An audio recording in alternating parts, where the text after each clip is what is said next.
Well, there won't be any adverse weather as we move through the night until the polls close, but late night we may start to see some of that fog go ahead and develop once again. We're in an interesting pattern now. We've got this big low pressure area with a good moisture stream flowing in from the southwest.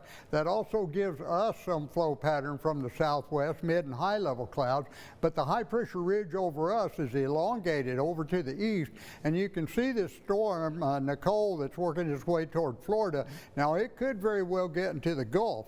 With this pattern, we could get it further to the west, but we've got a cold front that's going to be dropping through late Thursday night into Friday morning.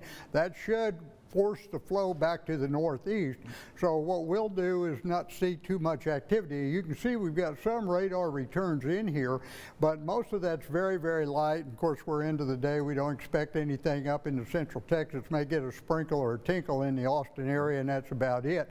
So we're just going to see some cloud cover tonight, but we thin out the clouds enough. Radiational cooling will enable us to develop fog. Plus, we've got a real moist atmosphere coming up from the south.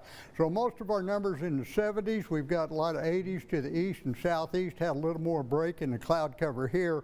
Took on a little more heat.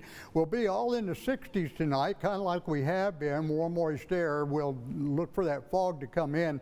The winds have been about 5 to 15. They're going to die down 5 to 10. We'll start tomorrow with some clouds, a little patchy fog, mostly cloud. Winds a little stronger tomorrow afternoon. 65 and 82, your low and big numbers.